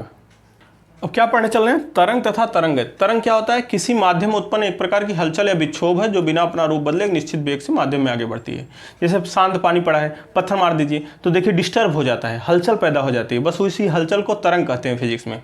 रस्सी शांत पड़ी है, झटका दीजिए इस तरह से चलने लगती है, तो वही हलचल क्या है, तरंग है। हलचल ही क्या है, तरंग है। हम बोल रहे हैं ना, ये भी एक तरंग निकल रही है, हलचल हो रही है, हवाओं को डिस्टर्ब कर रही है, हवा शांत इधर उधर थी, डिस्टर्ब कर रही है, तो ये क्या है, हलचल, किसी को डिस्टर्ब करना। तरंग का मतलब है हलचल, विक्षोभ, डिस्टर्बेंस।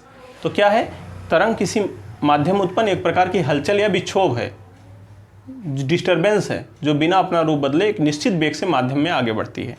ठीक है, जब आगे बढ़ती है अर्थात स्थान परिवर्तन हो रहा है हलचल का, जहाँ पैदा हुई उसके बाद आगे भी बढ़ी, इसका मतलब स्थान बदल रहा है, और स्थान बदलेगा तो इसे गति कहते हैं। Position change with respect to time is known as motion, हम गति में पढ़ाए हैं।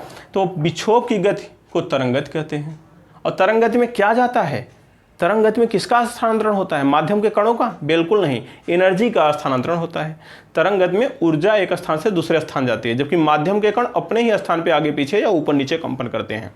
हलचल आगे जाती है लेकिन माध्यम के कण नहीं आगे जाते। ये नहीं कि धक्का दिए तो कण पहुंच गया किनारे, नहीं, अपने ही स्थान पे आगे पीछे या ऊपर नीचे कंपन करेगा, लेकिन हलचल आगे बढ़ जाएगी। क्या लेकर? एनर्जी लेकर। तो एनर्जी ट्रांसफर होती है तरंग में। तो चलो लिख देते हैं। देखो क्या, तरंग किसी माध्यम उत्पन्न एक प्रकार की हलचल या विक्षोभ है जो बिना अपना रूप बदले एक निश्चित वेग से माध्यम में आगे बढ़ती है। विक्षोभ की इस गति को क्या कहते हैं? विक्षोभ की इस गति को तरंग गति कहते हैं, तरंग गति कहते हैं। और तरंग गति में क्या होता है, माध्यम के कण जाते हैं? नहीं, तरंग गति में माध्यम के कण तो अपने ही स्थान पर इधर उधर या ऊपर नीचे कंपन करते हैं या गति करते हैं, जबकि क्या जाता है तब आगे तक, जबकि ऊर्जा एक स्थान से दूसरे स्थान तक पहुंच जाती है। ऊर्जा एक स्थान से दूसरे स्थान तक पहुंच जाती है। आपसे महत्वपूर्ण लाइन है, पूछेगा कि तरंग गति में किसका स्थानांतरण होता है, माध्यम के कणों का? तो बोलो नहीं, माध्यम का पूरे नहीं, किसका?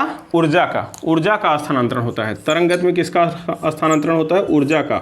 ऊर्जा एक स्थान से दूसरे स्थान पहुंचती है, ठीक है। माध्यम के कण तो अपने ही स्थान पे आगे पीछे या ऊपर नीचे कंपन करते हैं, ठीक। तो जरा इसे बना लीजिए। फिर तरंग के प्रकार आप देखोगे, दो प्रकार का, माध्यम की आवश्यकता के आधार पे हो जाएगा, माध्यम के कणों के कंपन के आधार पर भी कह रहा है ना, माध्यम के कण इधर उधर या ऊपर नीचे कंपन करते हैं, तो ऊपर नीचे कंपन करेगा तो अनुप्रस्थ, और इधर उधर कंपन करेगा तो अनुदैर्ध्य। इसी के आधार पर दो प्रकार की तरंग आगे बढ़ जाएगी। तो चलिए पहले इसे बनाइए। देखो, माध्यम की उपस्थिति के आधार पर तरंगे कितने प्रकार की होती हैं? दो प्रकार की होती हैं। माध्यम की उपस्थिति के आधार पर तरंगे दो प्रकार की होती हैं। नंबर एक, यांत्रिक तरंगे। कौन सी तरंगे? यांत्रिक तरंगे। नंबर एक क्या है सर? यांत्रिक तरंगे। यांत्रिक तरंगे, इनका और कुछ नाम है? हाँ, या इन्हें कहते हैं प्रत्यास्थ तरंगे। यांत्रिक तरंगों को ही क्या कहते हैं? प्रत्यास्थ तरंगे भी कहते हैं। और अंग्रेजी में इसे कहते हैं मैकेनिकल वेव्स, मैकेनिकल वेव्स या इलास्टिक वेव्स, इलास्टिक वेव्स, प्रत्यास्थ तरंगे। अब जरा ये दूसरे वाले नंबर भी लिख लो। दूसरा क्या है सर? दूसरा है विद्युत चुम्बकीय तरंगे। विद्युत चुंबकीय तरंगे क्या है? विद्युत चुंबकीय तरंगे हैं। इसको और क्या कहते हैं? इसे अयांत्रिक तरंगे भी कहते हैं। अयांत्रिक तरंगे या अप्रत्यास्थ तरंगे। तो कहाँ लिख दें? ऊपर लिख दे रहे हैं। इसे अयांत्रिक तरंगे भी कहते हैं, अयांत्रिक तरंगे, या अप्रत्यास्थ तरंगे भी कहते हैं, अप्रत्यास्थ तरंगे भी कहते हैं, ठीक है। और इसको अंग्रेजी में कहते हैं इलेक्ट्रोमैग्नेटिक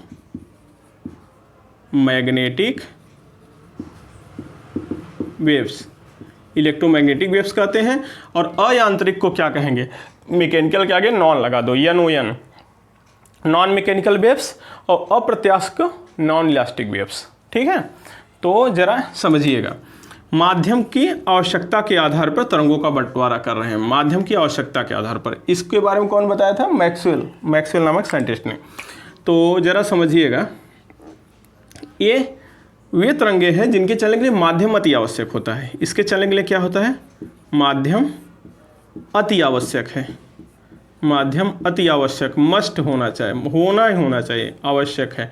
बिना माध्यम के नहीं चल पाएगी। माध्यम अति आवश्यक है, इसका मतलब है ये निर्वात में नहीं चल सकती, निर्वात में नहीं चल सकती, निर्वात में नहीं चल सकती, निर्वात में नहीं चल सकती। समझ रहे हैं? कौन? Mechanical waves. यांत्रिक तरंगे वे तरंगे हैं जिनके चलने के लिए माध्यम अति आवश्यक है, अर्थात तो निर्वात में नहीं जा सकती। निर्वात मतलब सर वैक्यूम, वैक्यूम जहाँ कोई भी माध्यम न हो, यहाँ तक कि हवा भी न हो, ठोस द्रव गैस कोई पदार्थिक माध्यम न हो, तो हवा भी न हो। विद्युत चुम्बकीय तरंगे, इनके लिए माध्यम की कोई आवश्यकता नहीं, माध्यम की कोई आवश्यकता नहीं, माध्यम की कोई आवश्यकता नहीं होती है। माध्यम की कोई आवश्यकता नहीं है, रहेगा तब भी जाएगा, नहीं रहेगा तब भी जाएगा। तो इसका मतलब सीधा सीधा हो गया कि निर्वात में चल सकती हैं। हाँ, ये तरंगे निर्वात में चल सकती हैं, निर्वात में चल सकती हैं, निर्वात में चल सकती हैं। ठीक है, एग्जाम्पल बताइए दोनों का। हाँ, ज़रूरी है। एग्जाम्पल के रूप में सबसे इम्पोर्टेंट बात है ध्वनि। ध्वनि तरंग क्या है? ध्वनि यांत्रिक है, प्रत्यास्थ है। रस्सी में उत्पन्न तरंग, रस्सी में उत्पन्न तरंगे और द्रव में उत्पन्न तरंगे, द्रव में उत्पन्न तरंगे। बात समझो। और यहाँ क्या एग्जाम्पल है सर? यहाँ तो एग्जाम्पल है। एग्जाम्पल इसका क्या है? दृश्य प्रकाश पढ़े ही थे, विजिबल लाइट। हाँ सर, दृश्य प्रकाश। और परावैगनी किरणें जो पढ़े थे आप, परावैगनी तरंगे। अवरक्त तरंगे आप पढ़े थे, अवरक्त किरणें, ये यूवी थी, अल्ट्रावायलेट, ये IR था, इंफ्रारेड। और इस तरह से एक्सरे पढ़े हो। हाँ सर। गामा रे पढ़े हो। हाँ सर। रेडियो तरंगे पढ़े, रेडियो का नाम सुना होगा, रेडियो तरंगे। ये सभी तरंगे क्या होती हैं? ये विद्युत चुंबकीय तरंगे हैं। दृश्य प्रकाश, परावैगनी किरणें, अवरक्त किरणें, एक्सरे, गामा रे, रेडियो तरंगे, ये सभी तरंगे क्या हैं? विद्युत चुंबकीय तरंगे हैं। कौन सी तरंगे हैं? विद्युत चुंबकीय। और ये बहुत लाइट वेव से चलती हैं, बहुत स्पीड से। अच्छा, अब जो ये तरंगे हैं मैकेनिकल वेव्स, ये 2 प्रकार की होती हैं। मैकेनिकल वेव्स 2 प्रकार की होती हैं। हाँ, अब मैकेनिकल वेव्स कितने प्रकार की होती हैं? 2 प्रकार की। कौन कौन सा? एक है अनुप्रस्थ तरंगे, अनुप्रस्थ तरंगे, अनुप्रस्थ तरंगे। और दूसरा क्या है सर? अनुदैर्ध्य तरंगे, अनुदैर्ध्य तरंगे। दिखाई दे रहा होगा, अनुदैर्ध्य तरंगे। 2 प्रकार की कौन होती हैं? मैकेनिकल वेव्स, यांत्रिक तरंगे 2 प्रकार की होती हैं। क्यों? क्योंकि माध्यम की ज़रूरत है, तो माध्यम में कण कंपन करेगा, तो कण के कंपन के आधार पर अगर वो लंबवत कंपन कर रहा है, ऊपर नीचे कंपन कर रहा है, लंबवत है तो अनुप्रस्थ बोल देंगे, और समांतर कंपन कर रहा है, आगे पीछे कर रहा है, तो अनुदैर्ध्य तरंग बोल देंगे। इस प्रकार यांत्रिक तरंगे 2 प्रकार की। सर ये किस टाइप का होता है? इसमें तो माध्यम के कण नहीं है, फिर भी ये किस तरह से चलती है? अनुप्रस्थ टाइप में चलती है। अनुप्रस्थ तरंगे इस तरह से चलती हैं, इस तरह से। जो इस तरह से तरंग चलती है वो अनुप्रस्थ है। और अनुदैर्ध्य कैसी चलती है? संपीड़न, कहीं पास पास कहीं दूर दूर, इस तरह से होती है। कोई बात नहीं, अभी आगे तो पढ़ने वाले हैं।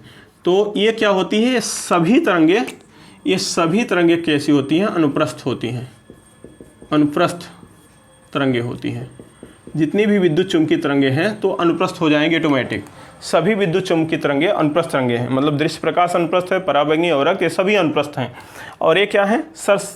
इसमें अनुदैर्ध्य भी है, अनुप्रस्थ भी है, क्योंकि ये दोनों प्रकार का है। ध्वनि तरंग अनुदैर्ध्य में आता है, रस्सी में उत्पन्न तरंग अनुप्रस्थ है, द्रव के अंदर उत्पन्न तरंग अनुदैर्ध्य होगा, द्रव की सतह पर उत्पन्न तरंग अनुप्रस्थ होगा। मतलब इसमें सब कुछ है, लेकिन वहाँ जितनी भी हैं सभी अनुप्रस्थ प्रकार की हैं। अनुप्रस्थ कैसे चलती है?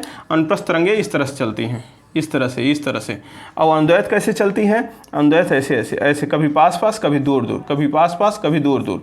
जहाँ पास पास उसे संपीड़न कहते हैं, जहाँ दूर दूर उसे विलयन कहते हैं, जो ऊपर है उसे श्रिंक कहते हैं, जो दबा है उसे गर्त कहते हैं। अभी आगे हम बढ़ा रहे हैं आपको, तो पहले इतना बना लो।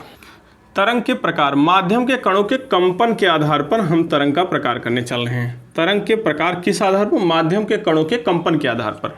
माध्यम के कण जो कंपन करते हैं उसके आधार पर। तो कौन सा तरंग है? हकीकत में यांत्रिक तरंग है। अगर बात करें तो एक कौन सा तरंग है सर? यांत्रिक तरंग है। यांत्रिक तरंग का प्रकार हमने चल रहे हैं। तो ये क्या हो जाएगा सर? अनुप्रस्थ टाइप का हो जाएगा, अनुप्रस्थ तरंगे। माध्यम के कण की बात कर रहा है, अनुप्रस्थ तरंगे। अंग्रेजी में क्या कहते हैं इसे? Transverse wave, transverse waves. ठीक है। और दूसरा क्या प्रकार है सर? दूसरा है अनुदैर्ध्य तरंगे। कौन से तरंगे? अनुदैर्ध्य तरंगे।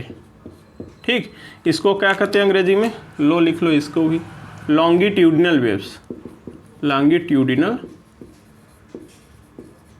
वेव्स। नहीं दिख रहा हो समझ जाइए, लॉन्गिट्यूडिनल वेव्स बोल रहे हैं। ठीक है। अनुप्रस्थ तरंगे क्या होती हैं और अनुदैर्ध्य तरंगे क्या होती हैं? तो वे तरंगे जिनमें माध्यम के कण तरंग चलने की दिशा के लंबवत कंपन करते हैं। माध्यम के कण तरंग चलने की दिशा के लंबवत कंपन करते हैं, अनुप्रस्थ कहलाती है। और जिसमें माध्यम के कण तरंग चलने की दिशा के समांतर कंपन करते हैं या दिशा में ही कंपन करते हैं, अनुदैर्घ्य कहलाती है। तो लिख लेते हैं, वे तरंगे जिनमें माध्यम के कण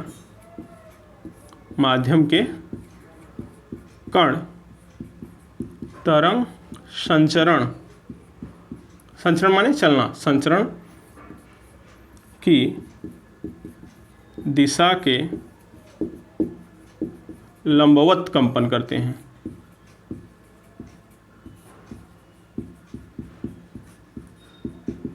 तरंग संचरण की दिशा के लंबवत कंपन करते हैं, वो क्या कहलाती है? अनुप्रस्थ कहलाती है। वे तरंगे जिनमें माध्यम के कण तरंग संचरण की दिशा के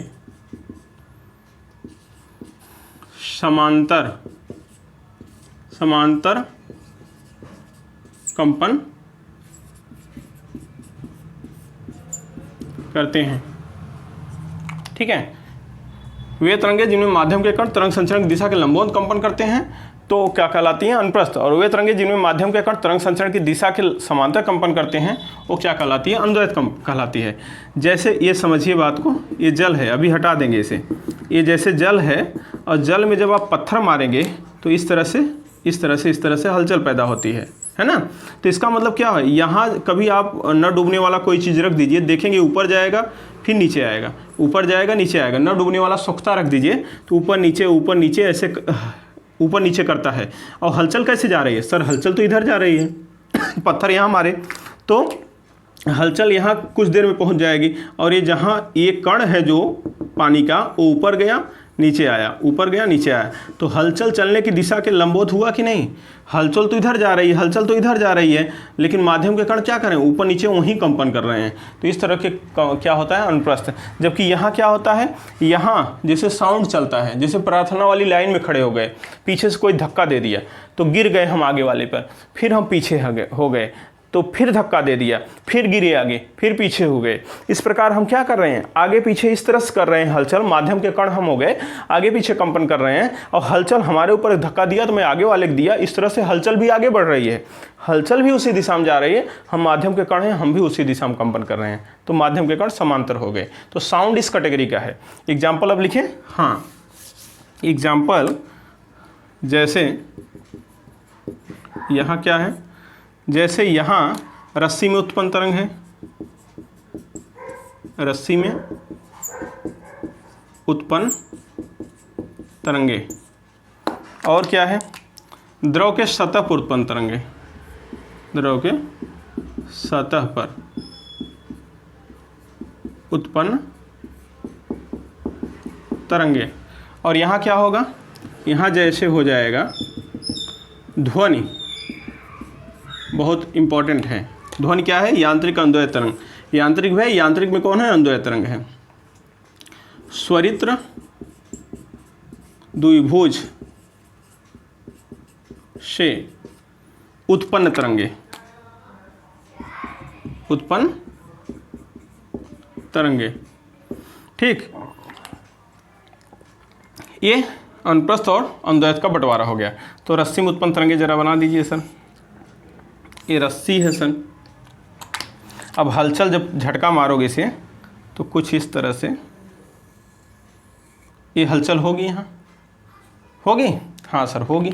तो जो हिस्सा ऊपर है, जो ऊपर है उसे कहते हैं श्रृंग।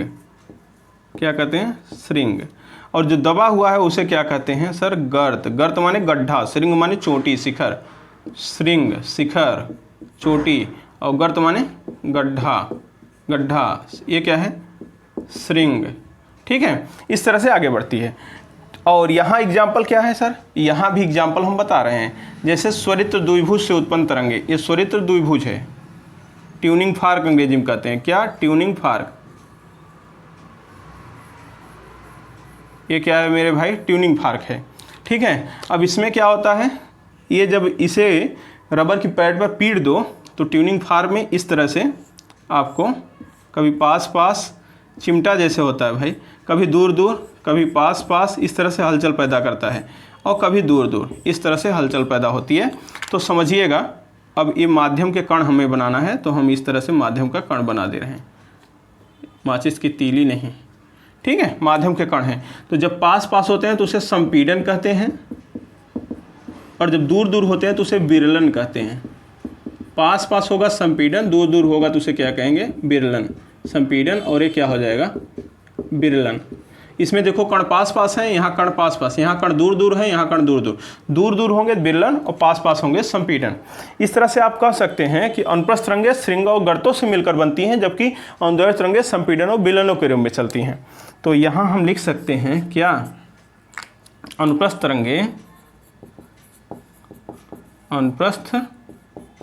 तरंगें श्रृंग व गर्त के रूप में चलती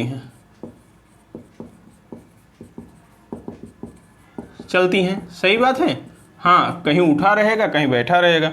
और अनुदैर्ध्य तरंगें कैसे चलती हैं, इसमें लिख सकते हैं कि अनुदैर्ध्य तरंगें दिख नहीं रहा होगा, अभी इंक भरते हैं। अनुदैर्ध्य तरंगें संपीड़न बोल रहे हैं, लिख लेना अगर ना दिखे, संपीड़न व विललन के रूप में चलती हैं, संपीड़न व विललन के रूप में चलती हैं, संपीड़न व विललन के रूप में चलती हैं।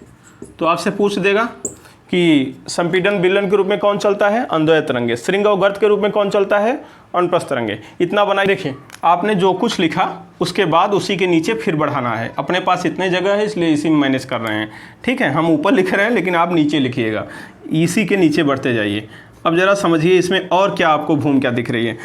दो क्रमागत श्रृंगों, एक श्रृंग ये है और एक श्रृंग ये, दो क्रमागत श्रृंगों तथा दो क्रमागत गर्तों के बीच की दूरी को तरंगदैर्ध्य कहते हैं।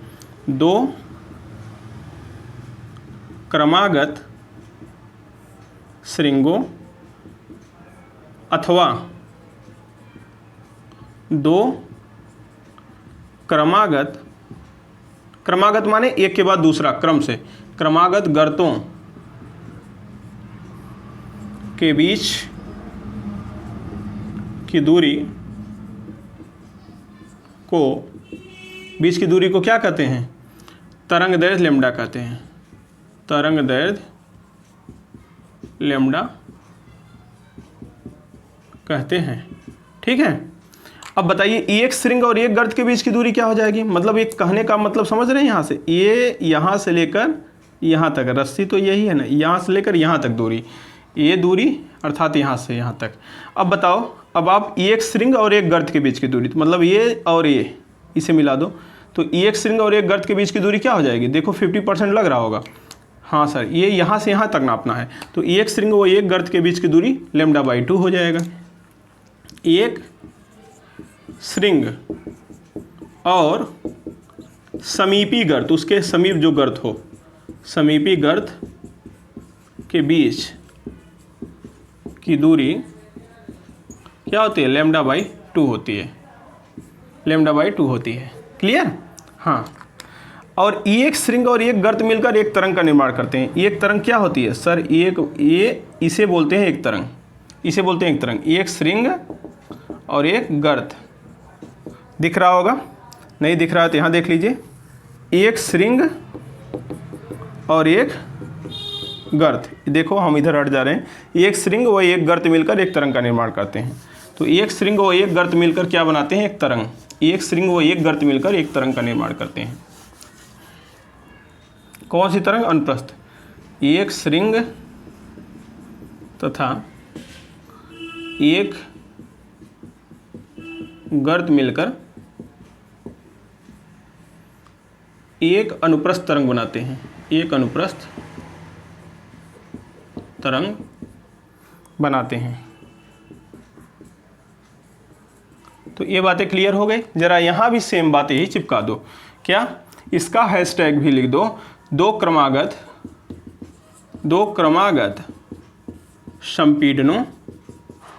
संपीड़नों या दो क्रमागत विलयनों, मतलब दो संपीड़न एक ए इसके बीच, या एक विलयन दो क्रमागत विलयनों के बीच की दूरी तरंगदैर्घ्य लैम्डा होती है। तरंगदैर्घ्य लैम्डा होती है। ठीक है, हाँ सर। अब एक संपीड़न और एक विलयन के बीच की दूरी क्या हो जाएगी? एक संपीड़न व तथा एक विलयन, मतलब कौन? नज़दीकी विलयन जो होगा वही। एक संपीड़न और नज़दीकी विलयन के बीच की दूरी λ/2 हो जाएगा। λ/2 होता है। हाँ, और एक बात जो यहाँ है, जो यहाँ एक श्रृंग व एक गर्त मिलकर एक अनुप्रस्थ तरंग बनाते थे, तो एक संपीड़न तथा एक विलयन मिलकर एक अनुदैर्ध्य तरंग बनाते हैं। बोलो क्लियर? हाँ सर, क्लियर हो गया होगा। अब एक अंतिम बात यहाँ और लिखना है, इसका स्क्रीनशॉट लीजिए। एक अंतिम बात लिख दें, काम खत्म। देखिए, अनुप्रस्थ बहुत महत्वपूर्ण बात। अनुप्रस्थ तरंगे केवल ठोस में तथा द्रव के सतह पर उत्पन्न की जा सकती हैं। गैस में नहीं, गैस में उत्पन्न नहीं की जा सकती। लेकिन ये जो तरंग है, अनुदैर्ध्य है, ये सब में की जा सकती है, तीनों माध्यम में। और ये क्वेश्चन पूछता है, अनुदैर्ध्य तरंगे ठोस में, द्रव में बोले तो क्या? अंदर, द्रव के अंदर। द्रव में कहाँ? द्रव के सतह पे नहीं, द्रव के अंदर। द्रव में मतलब अंदर, तथा गैस में भी उत्पन्न की जा सकती हैं। ठीक है, तो इसका मतलब ध्वनि क्या है? अनुदैर्ध्य तरंग है तो ठोस में भी चलेगी, द्रव में भी चलेगी, गैस में भी चलेगी। और ये ठोस में और द्रव के सतह पर। तरंग की चाल क्या होती है? 1 सेकंड में तरंग द्वारा चली गई दूरी, सीधी सी बात। 1 सेकंड में तरंग द्वारा चली गई दूरी क्या होती है? तरंग की चाल होती है। कोई दिक्कत नहीं। मात्रा क्या है? इसे प्रदर्शित किससे करेंगे? इसे v से प्रदर्शित करते हैं।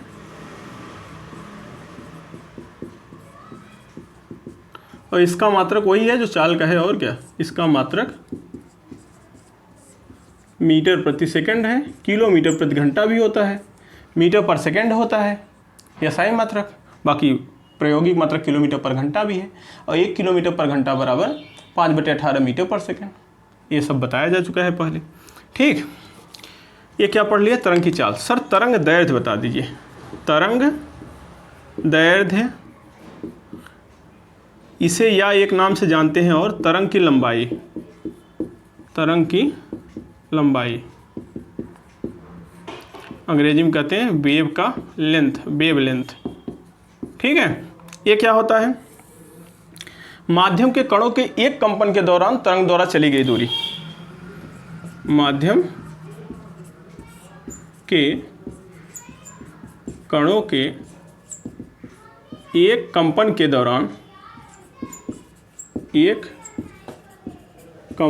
दौरान, दौरान माने टाइम पीरियड में, आवर्तकाल में, दौरान तरंग द्वारा चली गई दूरी। कितना दूरी जाती है? चली गई दूरी। जो दूरी जाएगी उसी को लैम्डा कहेंगे। और ये क्या है? एक कंपन मतलब एक आवर्तकाल पूरा करने में लगा समय, एक कंपन के दौरान एक कंपन पूरा करने में लगा समय क्या होता है? आवर्तकाल। तो सीधा बात बोले तो टी सेकेंड में चली गई दूरी, कैपिटल टी सेकेंड में चली गई दूरी तरंगदैर्घ्य लैम्डा होती है। अब हम चल रहे हैं आपको संबंध बताने। क्या मात्रक इसका भी जानते हैं? दूरी है इसका, ये साई मात्रक मीटर है। क्या है? तरंगदैर्घ्य भी दूरी है ना, तरंग की लंबाई है। तो हम चल रहे हैं पढ़ाने आपको। देखिए तरंग की चाल भी, आवृत्ति तथा तरंगदैर्घ्य लैम्डा में संबंध। क्या संबंध होता है? कुछ नहीं सर, अभी अभी आपने कहा था टी सेकेंड में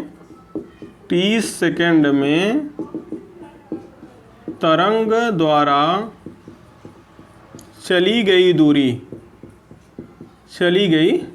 दूरी, क्योंकि एक कंपन के दौरान तरंग में चली गई दूरी अर्थात टी सेकेंड के में तरंग द्वारा चली गई दूरी, इसी को लैम्डा कहते हैं तरंगदैर्घ्य। हाँ सर, तो एक सेकेंड में तरंग द्वारा चली गई दूरी, एक सेकेंड में तरंग द्वारा चली गई दूरी,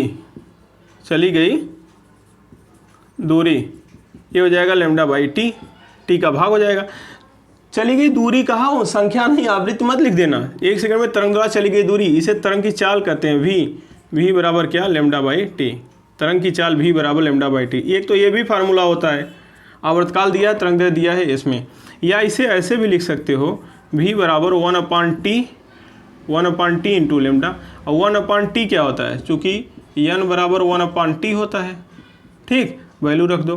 तो v बराबर n लैम्डा, जहाँ कौन क्या है? जहाँ n क्या है सर? आवृत्ति है जो हर्ट्ज में दिया रहेगा या प्रति सेकंड में। लैम्डा क्या है? तरंग की लंबाई या तरंगदैर्घ्य है। और v क्या है? तरंग की चाल है। अब ये सभी तरंगों के लिए, चाहे ध्वनि हो, चाहे प्रकाश हो, चाहे ऊष्मीय विकिरण, सब तरंग के लिए सूत्र काम देगा आपको। यहाँ काम की बात यह है कि यदि यहाँ n कांस्टेंट, एक माध्यम से दूसरे माध्यम में जब तरंग जाएगी, जब कोई तरंग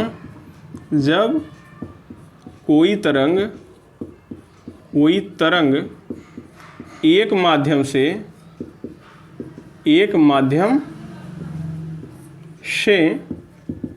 दूसरे माध्यम में जाती है तो आवृत्ति n क्या होता है? कांस्टेंट होता है, नहीं बदलता। n कांस्टेंट होता है, एक माध्यम से दूसरे माध्यम में तरंग जाएगी तो n कांस्टेंट। देखिए सवाल कैसे होंगे आपको हम बता दे रहे हैं। 60% सवाल इस चैप्टर के इसी सूत्र पे हैं। कभी t दिया रहेगा, लैम्डा दिया रहेगा, v पूछेगा, इन तीनों में दो चीज़ देकर तीसरा पूछेगा, या इन तीनों में दो चीज़ देकर तीसरा पूछेगा, या वहाँ से इसे कांस्टेंट किस में से कोई एक कांस्टेंट करके दो में संबंध पूछ लेगा। ऐसे सवाल होंगे। जैसे ही एक माध्यम से दूसरे माध्यम में जाएगा तो n कांस्टेंट हो गया, n कांस्टेंट हो जाएगा तो v प्रोपोर्शनल टू लैम्डा हो जाएगा कि नहीं? देखो n constant v proportional to lambda, और चाहो तो इसे खोल दो तो v1/v2 बराबर लैम्डा 1/λ2। तो कभी भी एक माध्यम से दूसरे में अगर तरंग जा रही है, चाहे साउंड जाए, तो n लिखने की जरूरत नहीं है, v1 v2 λ1 λ2। इसमें देखो 4 है ना, 3 दिया रहेगा, चौथा आपसे पूछेगा, तुरंत लगा दीजिएगा, आंसर आ जाएगा बहुत आसानी से, और महत्वपूर्ण टॉपिक है। अब यदि एक ही माध्यम हो, माध्यम चेंज न हो, यदि माध्यम क्या हो? सेम हो। माध्यम क्या कर रहा है? सेम है, माध्यम चेंज नहीं हो रहा है, हवा में ही बात हो रही है दो लोगों की, एक पुरुष एक महिला की आवाज़ की फ्रीक्वेंसी और तरंगदैर्घ्य अलग अलग होगा। तो इसका मतलब अगर माध्यम सेम है तो v क्या होगा? कांस्टेंट होगा। अरे भाई हवा में ध्वनि की चाल जैसे 332 मीटर पर सेकंड, हवा में प्रकाश की चाल 3 × 10⁸ मीटर पर सेकंड। तो चाहे प्रकाश किसी स्रोत से निकले, चाहे ध्वनि पुरुष बोले चाहे महिला बोले, चाल तो 332 मीटर पर सेकंड ही रहेगा। बात समझ रहे हैं? हवा में तो इस तरह से माध्यम सेम रहेगा तो v कांस्टेंट हो जाएगा। अगर v कांस्टेंट है यहाँ, इसका मतलब n लैम्डा बराबर क्या आ गया सर? कांस्टेंट। अगर माध्यम सेम है तो ये कांस्टेंट आ जाएगा। तो आप चाहे n व्युत्क्रमण अनुपाती लैम्डा लिख सकते हैं या इसे खोल सकते हैं, तो n1 λ1 बराबर n2 λ2 हो जाएगा, ये फार्मूला हो जाएगा। तो ये तब लगा देंगे जब कहता है कि एक पुरुष की आवृत्ति दिया रहता है और तरंगदैर्घ्य दिया रहता है। एक पुरुष के स्वर की आवृत्ति 50 हर्ट्ज, तरंगदैर्घ्य 100 मीटर है, तथा एक महिला की आवृत्ति 200 हर्ट्ज है तो उसकी तरंग दैर्घ्य बताओ। इस तरह का सवाल होता है। n1 दिया है पुरुष का, λ1 पुरुष का, n2 महिला का दिया है, λ2 पूछा है, बता लेंगे। एक पुरुष की आवृत्ति, सवाल सुन लो, लगाओ। एक पुरुष की आवृत्ति 50 हर्ट्ज और उसके तरंग की लंबाई 1 मीटर है। मान लो तरंग की लंबाई उसके स्वर की 1 मीटर है। अब कह रहा है कि एक महिला की आवाज़ की फ्रीक्वेंसी 200 हर्ट्ज है तो उसके तरंग की लंबाई बताओ। तो बता देंगे n1 50, λ1 1, λ2 पूछा है यहाँ 200, तो 50/200 1/4 0.25 मीटर आंसर। सीधा ऐसे ही लगता है सवाल, कोई दिक्कत वाला, बहुत परेशानी वाला सवाल नहीं है। तो चाहो तो आराम से इसे आप बना सकते हो। और जहाँ कांस्टेंट देखो, हम एक वीडियो में न्यूमेरिकल वाला वीडियो जो आएगा उसमें इन्हीं का इस्तेमाल करके हम न्यूमेरिकल भी आपको लगवा देंगे कुछ, तो आप खुद से ही 60% न्यूमेरिकल इसका सॉल्व कर सकते हैं। तो आज के लिए इतना ही, आप इसे पढ़िए, बनाइए। और इसके बाद हम क्या पढ़ेंगे, इसके बाद हम पढ़ लेंगे ध्वनि। सर अभी तो क्या पढ़ रहे थे, अभी ध्वनि ही पढ़ रहे थे, हेडिंग ध्वनि आ जाएगा। ध्वनि क्या होता है, यांत्रिक अनुदैर्घ्य तरंग, क्योंकि यांत्रिक पढ़ लिया, अनुदैर्घ्य पढ़ लिया, तो ध्वनि एक यांत्रिक अनुदैर्घ्य तरंग है। ध्वनि कितने प्रकार का होता है, तो 3 प्रकार, श्रव्य, अश्रव्य, पराश्रव्य। हम सुनते के जो हैं उसे श्रव्य बोलते हैं, न तो अश्रव्य सुनते हैं न तो पराश्रव्य। अश्रव्य और पराश्रव्य जानवर सुनते हैं। किसके आधार पर बंटवारा है, आवृत्ति के आधार पर। तो 20 हर्ट्ज से कम अश्रव्य, 20 से 20,000 श्रव्य, 20,000 से ऊपर पराश्रव्य। पराश्रव्य कौन निकालता है, चमगादड़, चमगादड़ सुनता भी है। गॉल्टन सिटी से पैदा होती है पराश्रव्य। पराश्रव्य के और उपयोग पढ़ेंगे। और फिर ध्वनि की चाल पर विभिन्न कारकों का प्रभाव, गैस में ध्वनि की चाल पर विभिन्न कारकों का प्रभाव, दाब का प्रभाव, ताप का प्रभाव, आर्द्रता का प्रभाव, गैस के अणुभार का प्रभाव, घनत्व का प्रभाव, इस पर क्वेश्चन पूछता है। और इसके बाद क्या पढ़ना है, प्रतिध्वनि। प्रतिध्वनि क्या होती है। फिर क्या पढ़ना है, तरंग की तीव्रता, इंटेंसिटी, और ये चैप्टर स्वाहा। थोड़ा सा और ध्वनि के लक्षण पढ़ लेना है कि पिच क्या होता है, तारत्व क्या होता है, प्रबलता क्या होता है। तो ये छोटी छोटी 2-1 बातें, मतलब एक क्लास और लेंगे, एक क्लास में ही हम पूरा चैप्टर साफ कर देंगे। मतलब 2 लेक्चर, एक लेक्चर ये हो गया, एक लेक्चर और ले लेंगे, साउंड का पूरा लेक्चर, साउंड पूरा ख़त्म हो जाएगा आपका। और न्यूमेरिकल आप लगाते रहिए बड़े प्यार से। ठीक, धन्यवाद।